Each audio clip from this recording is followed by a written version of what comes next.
Let's learn how to play Qwixx. It's a super fast, really simple roll and write game where you're always in on the action. Seriously, there's no waiting around because everyone gets to play on every single turn. In this quick explainer, we're going to cover the objective, how to set up, how to play, what it means to lock a row, and of course, how you score and win. We'll even throw in a quick tip at the end. So first things first, what's the point of the game? What are you trying to do? Your goal is to cross out as many numbers as you can on your score sheet. But here's the key. The more numbers you cross out in any one color row, the more points you'll score for that color. The points really start to skyrocket. All right, let's get this game on the table. The setup is, well, it's about as easy as it gets. All you do is hand each player a score sheet and something to write with. Then just pick someone to go first and give them all 6 dice. That's it. You're ready to play. Okay, now for the fun part, how to actually play. The whole game is built around a really simple turn, but there is one rule, one super important rule that you absolutely have to remember. This is the golden rule of Qwixx. In any given color row, you have to cross off numbers from left to right. Now you can totally skip numbers, jump way ahead to grab that 10 if you want, but, and this is a big but, any number you skip is gone for good. You can never go back to it. This is where all the tricky decisions come from. So when it's your turn, you are the active player. You'll grab all 6 dice, the 2 white ones and the 4 colored ones, and give them a roll. After you roll, 2 things happen, one right after the other. And this is what makes the game so engaging. Action 1 is for everybody.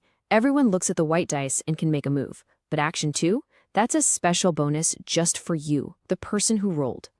Let's break down Action 1.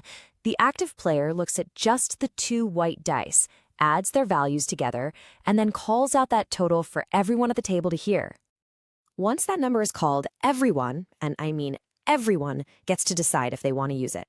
You can cross that number off in any one of your 4 color rows. So if a 5 is called, you might cross off the 5 in your red row, or maybe the yellow, green, or blue one. It's up to you. Okay, once everyone's had a chance with the white dice, we move on to Action 2. This is just for the active player, the one whose turn it is. You get another shot to cross something off. For this action, you can pick one of the white dice and pair it with any one of the colored dice.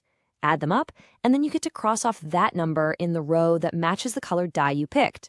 For instance, pair a white 4 with the blue 6, and boom, you can cross out the number 10 in your blue row. Now, there is a little risk that comes with being the active player.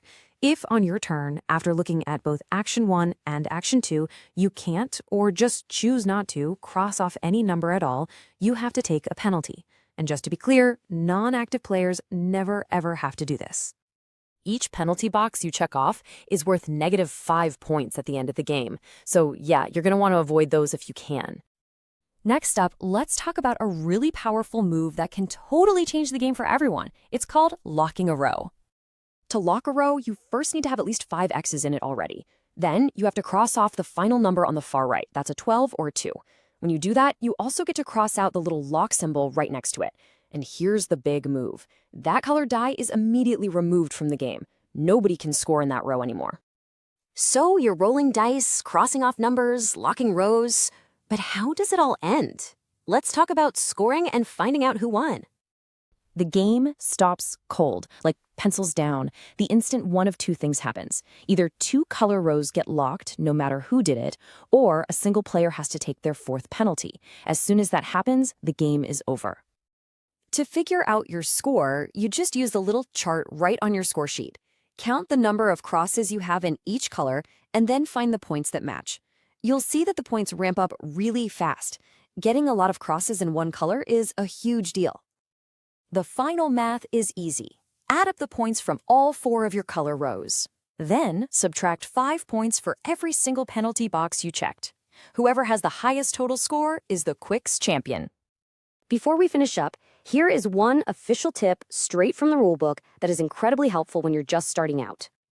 Remember that strict left-to-right rule? To help you avoid making a mistake, it's a really good idea to just put a little dash through any numbers you decide to skip.